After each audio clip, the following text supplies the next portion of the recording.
बिस्मिल्लाहिर्रहमानिर्रहीम। मेरी शादी सहेल से हुई तो लगने लगा जैसे मैं दुनिया की खुशकिस्मत तरीन लड़की हूँ, क्योंकि वो बहुत अच्छा हमदर्द शौहर था। शादी के एक हफ्ते में उसने मुझे इतना मुतासर कर दिया था कि मैं वसूख से कह सकती थी कि सहेल के संग मेरी ज़िंदगी बहुत अच्छी गुजरने वाली थी। सहेल को ऑफिस से 2 हफ्ते की छुट्टियां मिली थी। एक हफ्ता शादी की तकरीबात में गुजार दिया और दूसरा हफ्ता तो ऐसे लगा जैसे कुछ पता ही नहीं चला। कल से सहेल के ऑफिस में ज्वाइनिंग थी, इसलिए वो बोले, इकरा मैं तुम्हें मार्केट ले चलता हूँ, जिस चीज़ की ज़रूरत हो ले लेना, मैं खुशी खुशी राज़ी होगी, क्योंकि मुझे कुछ चीज़ों की अशद ज़रूरत थी। मैंने इनसे कहा, सहेल ने सारी चीज़ें ले दी। वापसी पर वो बोले, हम खाना भी किसी अच्छे से रेस्टोरेंट में खाते हैं। हमने खाना खाया। वापसी पर हमें काफ़ी देर हो चुकी थी। हम अपनी गाड़ी तक जाने लगे तो एक तेज़ रफ्तार वैन हमारे पास से गुजरी। वो वैन देखकर मेरा ऊपर का सांस ऊपर और नीचे का नीचे रह गया। मैं बहुत खौफजदा हो चुकी थी। मैंने हड़बड़ा कर जल्दी से गाड़ी का दरवाज़ा खोला और इसमें बैठ गई। सहेल भी मेरे पास आकर बैठ चुके थे। वो बोले, क्या बात है इकरा, तुम वैन को देख कर घबरा क्यों गई? मेरी चोरी पकड़ी गई थी। मैं मुस्कुराने की कोशिश करने लगी और बोली, नहीं नहीं सहेल, ऐसी तो कोई बात नहीं। मगर सहेल को मेरा जवाब मुतमिन नहीं लग सका। वो जिद रहे। मैंने इन्हें सब कुछ सच सच बता दिया। एक लम्हे के लिए दिल में आया कि मैं इनसे कह दूं कि सब कुछ जो मुझ पर बीती है, क्योंकि वो एक समझदार इंसान थे, यकीनन मेरी बात को बखूबी समझ सकते थे। मगर दिल में एक खौफ सा बैठा था कि कहीं ऐसा ना हो मुझसे खफा हो जाए और शादी के शुरू ही दिन में परेशानी में गुजार दें। इसलिए मैंने बात बना दी कि मुझे तेज़ रफ्तार चीज़ों को देख के बहुत खौफ आता है। सहेल मेरी बात सुनकर पुरस्कून हो चुके थे, जबकि जो सच था वो शायद मैं किसी को भी नहीं बता सकती थी, क्योंकि वो मेरे ज़िंदगी का सबसे भयानक राज था। रात हम घर पहुंचे तो मेरी सास और नंद जुएरिया ने अदालत लगाई हुई थी। मेरी सास बोली, सेल में इसी दिन से डरती थी कि तुम शादी के बाद मेरे हाथ से निकल जाओगे, अपनी कुंवारी बहन को भी फरामोश कर दोगे, जो अपनी यतीम बहन को भी साथ ले जाते हैं। मुझे अपनी सास की ये बात बिल्कुल भी अच्छी नहीं लगी। भला मियाँ बीवी के दरमियान किसी तीसरे का क्या काम? सेहल बोले, अम्मी मैं तो ले चलता, मगर इकराम मुझे मना कर दिया कि मैं किसी को साथ ले जाने की कोई ज़रूरत नहीं। मैं तो हक्का बक्का सेहल की शक्ल देखती रह गई। मेरी सास बोली, हाँ हाँ, बहू तो ऐसी होती हैं, तुम्हें तो अपनी बहन का ख्याल रखना चाहिए ना। सेहल जट से बोला, जी जी अम्मी, आइंदा ख्याल रखूंगा। मेरी सास और नंद के चेहरे पर मेरे लिए बेजारी ही बेजारी थी। इसलिए मैं वहां से मजीद रुक ना सकी और अपने कमरे में आ गई। मेरी आंखों में आंसू बहने लगे। मैं तो ये तवक्को भी नहीं कर सकती थी कि सहेल खुद को बचाने के लिए मुझ पर इस किस्म का इल्ज़ाम लगा सकता है। थोड़ी देर बाद सहेल भी कमरे में आकर बोले, क्या बात है इकरा, क्यों रो रही हो? मैंने बोला, सहेल आपसे इस किस्म की हरकत की तवक्को नहीं कर सकती थी मैं। आपने किस तरह झूठ बोलकर मुझे आंटी की नज़रों में गिरा दिया? सहेल मेरी बात सुनकर हंसने लगे और बोले, अरे पगली, इस बात पर क्यों रो रही है? दरअसल बात यह है कि मैं अपनी वालदा बहन का सहारा हूँ। वो जानती है और चाहती है कि मैं बस उनका होकर रहूँ। वो किसी के साथ शराकत कबूल नहीं कर सकती। अगर मैंने कह दिया है मैं जो खुद इकरा को लेके गया था, तो यकीनन वो घर में तूफान खड़ा करती। मैंने तुम्हारा नाम ले लिया तो देखा ना, दोनों ने अपने मुंह से एक लफ्ज़ नहीं निकाला। मैं तुम्हारा नाम घर में अमर रखने के लिए है। तुम ज़रा ज़रा सी बात पे क्यों उदास हो जाती हो? मुझे सहेल की बात बिल्कुल पसंद ना आई। जो भी था उसे मर्द बनकर हालात का मुकाबला करना चाहिए था। ये क्या बात हुई कि उसने मुझ पर इल्ज़ाम धर दिया? खैर, सहेल ने जो मुझसे माफ़ी मांगी और मैंने इसको दूसरी अच्छाइयाँ याद करके माफ़ कर दिया। अब मैं इतनी भी कम ज़र्फ नहीं थी कि एक ही बात को लेकर रोती पीटती रहती। मैंने नोटिस किया कि मेरी सास नंद इस दिन के वाक़े के बाद मुझसे खिंची खिंची सी रहने लगी। मैं ही इस सर्द महरी की दीवार को गिराने के लिए इनके आगे पीछे हो रही थी। मैंने वॉशिंग मशीन लगाई, सारे घर के कपड़े धो डाले। छत पर कपड़े डालने गई तो मुझे महसूस हुआ जैसे कोई मुझसे नज़र रखे हुए है। मैं बहुत घबरा गई। इधर उधर देखा तो मुझे कोई भी नज़र नहीं आया। अगर ये सब मेरे साथ पहली दफ़ा होता तो यकीनन मैं इस बात को अपना वहम मानकर नज़रअंदाज कर देती, मगर ऐसा मेरे साथ चौथी पांचवी दफ़ा बार हो चुका है। मुझे लगा कि कोई है जो हमारे इस घर पर नज़र रखे हुए है। ये बात काफ़ी परेशान कुन थी, इसलिए मैंने अपनी सास के साथ तज़किरा किया। मैं बोली, आंटी कुछ दिनों से मुझे महसूस हो रहा है कि कोई हमारे घर में तांग झांक कर है। मेरी सास मेरी बात सुनकर हंस दी। वो बोली, बेटी बला का वहम मत पालो, ऐसा कुछ भी नहीं है। मैंने सोचा कि शायद बाकी मैं ही वहम कर रही हूँ, इसलिए इस बात को भूलकर खाना बनाने लगी। मैंने सहेल की पसंदीदा बिरयानी बनाई। अब मैं बेसब्री से इंतज़ार कर रही थी कि कब घर आए और मैं इन्हें बिरयानी पेश करूँ। शाम को 6 बजे के करीब वो घर आए तो मामूल के मुताबिक सबसे पहले अपनी वालदा के कमरे में इन्हें सलाम करने चले गए थे। मैं इनका इंतजार करने लगी, तभी वो गुस्से से तन फन करते हुए मेरे पास आए और बोले, तुमने मेरी वालदा से क्या कहा? मैं हक्का बक्का खड़ी उनका चेहरा देखने लगी। मैं बोली, मैंने तो कुछ भी नहीं कहा। तभी मेरी सास भी अपने कमरे से निकल कर सीन में आई। वो बोली, झूठ क्यों बोल रही हो? सच सच कहो कि तुम मेरे साथ पर्दों में पली बेटी पर इल्ज़ाम लगा रही हो। मैं ना समझी से इनको देखने लगी, क्योंकि मैं तो जवेरी पर कोई इल्ज़ाम ही नहीं लगाया था। वो बोली, क्या तुम नहीं कह रही थी कि कोई गैर मर्द मेरी बेटी के लिए घर में तांग झांग कर रहा था? मैं तब समझी कि उन्होंने कहा किया बात क्या हुई, क्या जोड़ कर मैं बोली, अम्मी मेरी बात का वो मतलब नहीं था। मेरे मुंह से अभी ये लफ्ज़ अदा ही हो रहे थे कि सहेल ने मेरे मुंह पर 100 दर्द माचा दे मारा और बोले, तुमने ऐसे अल्फाज इस्तेमाल क्यों किए? बाद में तुम्हारी अपनी सफाइयाँ देती पड़ेंगी। मैं मुंह पर हाथ रख कर खड़ी बेयकीनी से अपने शोहर की जानब देख रही थी। उसने किसी तरह मुझे अपने घर वालों के सामने पीट डाला। मैं भागती हुई अपने कमरे में चली गई। मैं फूट फूट कर रोने लगी। यूं ही रोते रोते शाम से रात हो गई। 11 बज गए। जाकर सेल कमरे में आए। मैं रोता हुआ देखकर वह झट से मेरे पास आ बैठे और मेरे चेहरे से आंसू साफ करने लगे। उन्होंने अपने दोनों हाथ मेरे सामने जोड़ दिया और मुझसे माफ़ी मांगने लगे। वो बोले, इकरा मैं जानता हूँ कि तुम बहुत अच्छी और सुलझी हुई लड़की हो। तुम कभी भी इस किस्म की बेहुदा बात नहीं कर सकती, मगर मैं मजबूर था। मैं अम्मी के मुंह पर ये तो नहीं कह सकता था ना कि आप झूठ कह रही हैं और मेरी बीवी सच्ची। अगर मैं ऐसी बात कह देता तो तुम जानती हो उनकी कितनी दिल आज़ारी होती। उन्होंने मुझे कहा कि तुमने अपनी बीवी को थप्पड़ मारना है ताकि आइंदा कभी इसे इतनी जुर्रत ना हो कि वो इस किस्म की बात कर सके, वरना मैं तो कभी तुम पर हाथ उठाने का तसव्वुर भी नहीं कर सकता। मैं चुपचाप अपने शोहर की शक्ल देखती रही। क्या वो वाकई मर्द के लाया जाने के काबिल है? क्या ऐसे मर्द की शादी का हक होना चाहिए जो हर फैसला अपनी माँ के कहने पर करता है? मैं चुपचाप सोने के लिए लेट गई। मैं सहेल से बात करना ही नहीं चाहती थी। अगले दिन तब गई जब सुहेल अपने ऑफिस नहीं चला गया। मैं सारा दिन अपने कमरे में बंद रही। मेरा दिल ही नहीं चाह रहा था कि मैं अपनी सास या नंद की शक्ल देख सकूं। आज सुहेल 4 बजे ही घर वापस आ गए। वो सीधा अपने कमरे में आए थे। उनके साथ एक खतून भी थी। सुहेल बोले, इकरा ये मैं हेल्पर लेकर आया हूँ। मुझे बिल्कुल भी अच्छा नहीं लगा तुमने घर भर के कपड़े धोए। मैं तुम्हें कामों के लिए तो ब्याह कर नहीं लाया था। सुहेल बोले, बाजी अजीज़ा, आपने इकरा के कहने पर ही काम करना, जैसे ये कहें वैसे ही करना, यही आपको तनख्वाह देगी।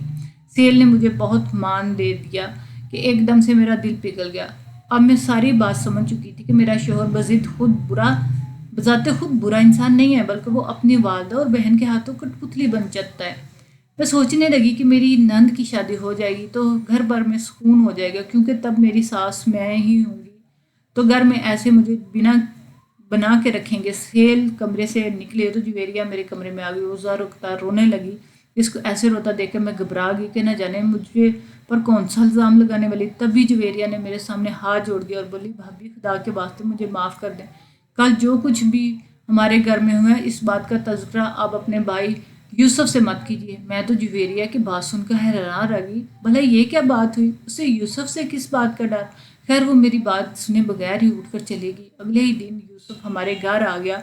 वो बहुत खुश था, जबकि जुवेरिया ने के तो पाँव ही ज़मीन पर नहीं टिक रहे थे। वो भाग भाग कर मज़े मज़े की डिशेस बना रही। यूँ कभी इसने किचन में भी झांक कर नहीं देखा था। मैं सब समझ गई और दाल में कुछ काला है ज़रूर। अगले दिन यूसुफ की कॉल आई और बोला, भाजी आपसे एक बहुत ही ज़रूरी बात करनी है। आप मुझे ये बताएं कि आपकी नंद जुवेरिया कैसी है? मैं सब समझ गई कि वो ये सवाल क्यों कर रहा है। मैं बोली, यूसुफ मैं तुमसे कुछ नहीं छिपाऊंगी, क्योंकि तुम मेरे इकलौते भाई हो। मैं नहीं चाहती कि तुम जज्बात में आकर कोई गलत फैसला कर बैठो। दरअसल मेरी सास और नंद एक नंबर की फसादने औरतें हैं। जिस दिन से ब्याह कर आई हूँ, बहाने बहाने से मेरे और सेल के दरमियान फूट डलवाने की भरपूर कोशिश करी। यूसुफ मेरी बात सुनकर हंस दिया और बोला, बाजी मैं जानता हूँ सब औरतें अपनी नंदों से नफरत करती हैं और मैं आपका भी कोई कसूर नहीं है। इतना कह के उसने तो फ़ोन बंद कर दिया। अब मैं समझी कि जुवेरिया सारा सारा दिन फ़ोन कान से लगा कर क्यों रखती है। मैं जानती थी कि लड़के और लड़कियों की दोस्ती कोई अच्छा समर नहीं लाती, इसलिए मैंने जुवेरिया को रोकने की कोशिश की और मैं बोली, जुवेरिया ये जो तुम कर रही हो ना, मेरी तुम छोटी बहन हो। मैं तुम्हें कभी भी कोई गलत मशवरा नहीं दूंगी। मैं तुम्हें यही समझाऊंगी कि तुम जिस भी लड़के से फ़ोन पे राब्ते हो ना, ये राब्ता ख़त्म कर दो, क्योंकि इस किस्म की दोस्तियाँ रसवाई और बदनामी के सिवा कुछ नहीं लाती। मेरी बात सुनकर तो जुवेरिया फूट फूट कर रोना शुरू हो गई। میں اس ساری صورتحال سے گھبرا گئی کیونکہ میری ساس اور میرے شوہر بھی گھر میں موجود تھے، وہ تو بھاگے بھاگے باہر ہے۔ تو جویریہ بولی امی بھابھی نے مجھ پہ الزام لگایا کہ میں بری لڑکی ہوں اور میری کئی لڑکوں کے ساتھ دوستی ہے۔ میں یہ سن کر بے حد خوفزدہ ہو گئی تھی کیونکہ اب پھر میرا شوہر میری ساس کے کہنے پہ آ کر مجھ پر تشدد کرتا ہے۔ اس صورتحال سے بچنے کے لیے میں بھاگی گئی اور اپنے کمرے میں چلی گئی اور اندر سے کنڈی لگا دی۔ میری ساس میرا دروازہ پیٹنے لگی مگر میں نے دروازہ نہیں کھولا۔ رات کو جب سہیل کمرے میں آئے تو وہ ہنسنے لگے، بولے آج تو تم نے بہت سمجھداری کا مظاہرہ کیا، آئندہ بھی اگر ایسے حالات پیدا ہوں تو ایسا ہی کرنا۔ ہم دونوں مسکرانے لگے لیکن یہ بات میرے دل میں ثبت ہو گئی تھی کہ میری نند ہو بہو میری ساس کی ہی کاپی ہے۔ جس طرح میری ساس بات بدلنے کے ہنر سے واقف ہے، بالکل اسی طرح میری نند بھی باتوں کو جوڑ توڑ کر اس کے مطلب تبدیل کرنے میں ماہر تھی۔ اسی میں نے امی کو کال کر کے ساری صورتحال آگاہ کر دیا۔ امی میری بات سن کر رونے لگی۔ وہ بولی میری سمجھ میں نہیں آتا کہ میں کیا کروں، یوسف تمہاری نند کے پیچھے پاگل ہوا پھر رہا ہے۔ اس نے تو کھانا پینا بھی چھوڑ رکھا ہے کہ اگر آپ نے میری منگنی جویریہ کے ساتھ نہ کی تو میں بھوکا مار جاؤں گی مگر کچھ کھاؤں گا نہیں۔ اسے میری امی مجبور ہو کر جویریہ کا رشتہ لینے آ گئی تھی۔ میری تو پھولے نہ سما رہی تھی نند، کیونکہ میرا بھائی یوسف لاکھوں میں ایک تھا۔ انہوں نے رشتہ قبول کر لیا، منگنی بھی طے ہوگی۔ جس دن یہ منگنی ہوئی میں امی کے گلے لگ کے پھوٹ پھوٹ کر روتی رہی کیونکہ آج سے میری امی کی بربادی کا آغاز ہو چکا تھا۔ منگنی کے کچھ عرصے بعد میں نے نوٹس کیا کہ یوسف مجھ سے کٹ سا گیا ہے۔ وہ اکثر ہمارے گھر آتا تو ہماری ساس کے کمرے ہی بیٹھا رہتا، واپس جاتے ہوئے کبھی کبھار میرا حال دریافت کر لیتا لیکن زیادہ تر تو وہ اس چیز کو بھی ضرورت محسوس نہ کرتا۔ یوں ہی کچھ ماہ گزر چکی تھی۔ میری اماں مجھے بتایا کہ یوسف سارا دن جویریہ کے ساتھ فون سے لڑتا رہتا ہے۔ تب مجھے سمجھ آیا کہ سہیل نے مجھ سے منہ کیوں بنایا ہوا تھا۔ وہ مجھ سے سیدھے منہ بات ہی نہیں کرتا تھا۔ ان دونوں کی لڑائی یہاں تک پہنچ گئی کہ یوسف نے منگنی ہی توڑ دی، اس نے سارا سامان بھی گھر واپس بھیج دیا۔ اب میری ساس اور شوہر مجھ سے کٹہرے میں کھڑا کر دیا اور کہنے لگے کہ کس طرح بھی یوسف کو مناؤ، وہ اتنی بڑی حماقت نہ کرے جو جویریہ کے ساتھ منگنی ختم نہ ہو۔ میں بولی کہ یوسف میرے کہنے پہ نہیں ہے، اس نے نہ تو منگنی کرتے وقت مجھ سے مشورہ مانگا اور نہ ہی منگنی ختم کرتے وقت۔ میں اس معاملات میں کچھ نہیں کر سکتی۔ تبھی میری ساس نے سہیل کو آنکھوں میں اشارہ کیا۔ سہیل بولا اگر اقرا میری بہن کا گھر اجڑانا اور یوسف کی بہن کا گھر بسا تو ایسا تو ہرگز نہیں ہونے سکتا نا، اس لیے میں تمہیں طلاق دیتا ہوں۔ میں سکتے میں آ گئی۔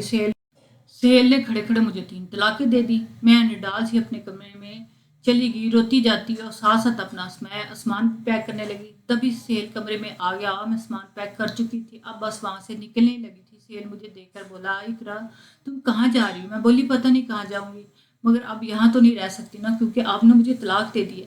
میری بات سن کر سہیل کے منہ پر موت سی زردی پھیل چکی تھی۔ اس نے دیوار میں اپنا سر مارنا شروع کر دیا۔ بولا ہرگز نہیں ہو سکتا، میں تمہارے بغیر مر جاؤں گا۔ سہیل نے خود کو میرے قدموں میں گرا لیا۔ وہ بولا اقرا تم میرے گھر سے مت جاؤ، میں کوئی نہ کوئی حل تلاش کر لوں گا۔ سہیل کی حالت اتنی بری ہو چکی تھی کہ مجبوراً وہاں رکنا پڑا۔ سہیل نے مجھے اپنے گھر میں روک لیا اور بولا تب تک واپس نہیں آؤں گا جب تک تمہاری عدت پوری نہیں ہو جاتی۔ سہیل چلا گیا۔ پیچھے سے میری نند اور ساس میرا جینا محال کر چکی تھی۔ میری عدت پوری ہو گئی تو سہیل واپس آ گیا۔ بولا اقرا تمہیں دوبارہ اپنانے کے لیے مجھے ایک بہت بڑی قربانی دینی ہوگی۔ میں نے ایک شخص کا سب انتظام کر لیا ہے، تمہارے ساتھ اس کی شادی کریں گے، نکاح کر کے حلالے کے بعد پھر سے تم سے نکاح کر سکوں گا۔ میں عجیب ششپنج میں مبتلا تھی۔ زندگی مجھے کیسے امتحان میں گزاری تھی۔ اگر میرا شوہر مضبوط اعصاب کا مالک ہوتا تو مجھے کبھی یہ مصیبتیں نہ اٹھانی پڑتی کیونکہ وہ بذات خود بہت اچھا تھا، مجھ پہ جان نشاور کرتا تھا۔ میں نے سہیل کی بات مان لی کیونکہ میرے سر پر میرے باپ کا سایہ نہیں تھا۔ بیوہ ماں میرے لیے کیا کر سکتی تھی بھلا، اس لیے میں نے سہیل کی بات مان لی۔ میں نے یہ تک نہ دیکھا کہ میرا نکاح سہیل کس سے کروا رہے۔ اگلے دن میرا نکاح میں رخصتی کر کے اپنے دوسرے شوہر کے گھر آ گئی۔ تھوڑی دیر ہی گزری تھی کہ میرا دوسرا شوہر کمرے میں آ گیا۔ اس نے جو ہی میرا گھونگھٹ اٹھایا تو میرے قدموں تلے سے زمین نکل گئی تھی کیونکہ وہ تو یہ اس وقت کی بات ہے جب 17 برس کی تھی۔ میں کالج جایا کرتی تھی، پک اینڈ ڈراپ مجھے ابو ہی کرواتے تھے۔ ایک دن میں کالج سے نکلی تو ایک وین میرے پاس سے آ کر رکی۔ ڈرائیور نکل کر بولا میڈم آج اپنے ابو آپ کو لینے نہیں آئے، انہوں نے مجھے اب پک کرنے کے لیے بھیجا تھا۔ میں چپ چاپ اس وین میں بیٹھ چکی تھی، وہ وین نہ جانے انجان راستوں پر نکل پڑی تھی۔ تب میں نے حد گھبرائی ہوئی تھی۔ میں بولی انکل آپ مجھے کہاں لے جا رہے ہیں؟ میرا گھر تو اس راستے میں نہیں آتا۔ ڈرائیور نے میری کسی بات کا جواب نہیں دیا۔ میں بے حد خوفزدہ ہو چکی تھی، اس لیے چیختی چلاتی جا رہی۔ تبھی وین کے ڈرائیور نے مجھے میری کلائی سے پکڑا۔ اس نے مجھے وین سے نکالا، میرا ہاتھ دوسرے آدمی کے ہاتھ میں تھما دیا، وہ مجھے کھینچتا ہوا اپنی کالی گاڑی کی طرف لے جانے لگا۔ میں چیخنے لگی۔ تبھی ایک لڑکا تیزی سے میری طرف بھاگا ہوا آیا۔ اس نے شور ڈال دیا، چور چور کہنے لگا اور شروع کر دیا۔ سب لوگ ہماری جانب متوجہ ہو گئے۔ مجھے اغوا کر کے اس صورتحال سے گھبرانے لگے اور مجھے وہاں چھوڑ کر فرار ہو گئے۔ اس لڑکے نے مجھے دیکھا تو مسکرانے لگا اور بولا شکر ہے آپ محفوظ ہیں۔ وہ لڑکا مجھ سے محض 5 سال ہی بڑا ہوگا۔ وہ بولا آپ فکر نہ کریں، آپ محفوظ ہاتھوں میں ہیں۔ پھر اس نے ایک ٹیکسی روکی اور مجھے اس میں بٹھا کر میرے گھر تک چھوڑ آیا۔ اس نے مجھے بتایا کہ فروٹ کی ریڑھی لگاتا ہے۔ میں نے یہ بات کسی کو بھی نہیں بتائی۔ میرے اندر خوف بیٹھا ہوا تھا، اگر کسی کو یہ بات بتاتی تو سب مجھے ہی غلط سمجھتے۔ مجھے بس اب وین سے بہت ڈر لگتا تھا۔ آج جب میری دوسری شادی ہو چکی اور میرے شوہر نے میرا گھونگھٹ اٹھایا تو میں دیکھ کے حیران رہ گئی کہ وہ کوئی اور نہیں، وہی پھل فروش تھا جس نے مجھے اغوا کاروں سے جنگل سے آزاد کروایا تھا۔ میرے چہرے کا تاثر دیکھ کے وہ بولا کیا تم نے مجھے پہچان لیا کیا؟ میں نے اس بات میں سر ہلایا اور بولی میں اپنے محسن کو کیسے بول سکتی ہوں؟ میری بات سن کر اس کی آنکھوں میں آنسو آ گئے اور بولا اقرا میرا نام مجید ہے۔ میں نے جس دن تمہیں اغوا کاروں سے بچایا اس دن سے تمہاری محبت میں مبتلا ہو گیا تھا، کیونکہ وہ کیسے میں نے نہیں جانتا، مگر میں تمہیں ہر حال میں حاصل کرنا چاہتا تھا، اس لیے میں نے دن رات محنت کی اور اتنے پیسے بنا لیے کہ جس سے میری شادی ہو سکے۔ میں نے اپنا رشتہ جس دن تمہارے گھر بھیجا مجھے پتہ چلا کہ اسی دن تمہاری شادی ہو چکی ہے۔ میں نے یہ صدمہ بڑی مشکل سے برداشت کیا تھا۔ میں تمہاری ایک جھلک دیکھنے کے لیے اکثر تمہاری گلی میں آیا کرتا تھا۔ ایک دن میں نے تمہیں چھت سے دیکھا تو تم کپڑے ڈالنے آئی تھی چھت پر، بس میں تھی دور سے ہی دیکھ کر خوش ہوا جاتا تھا۔ تب ایک دن مجھے پتہ چلا کہ تمہارے شوہر نے تمہیں طلاق دے دی اور وہ کسی ایسے مرد کو ڈھونڈ رہا ہے جو تم سے حلالہ کرنے کے لیے تیار ہو جائے۔ یہ بات سن کر میں خوشی سے جھوم اٹھا اور تمہارے شوہر سے کہہ دیا کہ میں حلالے کو تیار ہوں، کیونکہ یہ چند دن کو ہی میں تمہارے ساتھ بتاؤں گا تو یہی میری زندگی کی جمع پونجی بن جائے گی۔ اس دن کے بعد مجید نے مجھے اتنی خوشیاں دی کہ میں حیران رہ گئی۔ وہ بہت اچھا انسان تھا۔ شادی کے تیسرے دن اس نے مجھے طلاق دے دینا تھی۔ اس دن وہ میرے پاس آ کر بیٹھا اور بولا اقرا میں تمہیں لگژری لائف تو نہیں دے سکتا، تمہارے لیے نوکر چاکر نہیں رکھ سکتا، مگر تمہیں عزت مان اور پیار دے سکتا ہوں۔ میں تم سے درخواست کرتا ہوں کہ تم مجھے چھوڑ کر اپنے پہلے شوہر کے پاس واپس مت جاؤ۔ اس نے پہلے تمہاری قدر نہیں کی تو اب کیا کرے گا؟ ایک بار طلاق دے چکا ہے تو کیا گارنٹی کہ وہ دوبارہ تمہیں طلاق نہیں دے گا؟ میں مجیب کی بات سمجھ چکی تھی۔ مجھے بھی مجیب سے بہت عقیدت تھی۔ اس نے دوبارہ مجھے بچایا تھا، اس لیے میں نے سہیل کو اپنا فیصلہ سنا دیا کہ میں مجید سے طلاق نہیں لوں گی۔ سہیل نے یہ بات سن کر واویلا مچا دیا اور مجھے پر سنگین نتائج کی دھمکیاں بھی دے دی، مگر میں نے اپنا فیصلہ نہیں بدلا۔ میں مجید کے ساتھ بہت خوش تھی۔ اللہ پاک نے مجھے بیٹی جیسی رحمت سے بھی نواز دیا۔ تب مجھے پتہ چلا کہ سہیل نے دوسری شادی کر لی اور اب کی بات وہ مکمل طور پر اپنی بیوی کو غلام بنا چکا تھا۔ اس نے بیوی کے کہنے پر اپنی ماں اور بہن کو بھی گھر سے نکال دیا تھا۔ میں یہ نہیں کہہ رہی کہ اس نے اچھا کیا، مگر ہر انسان کے لیے کچھ سزا لازمی لکھی جاتی ہے۔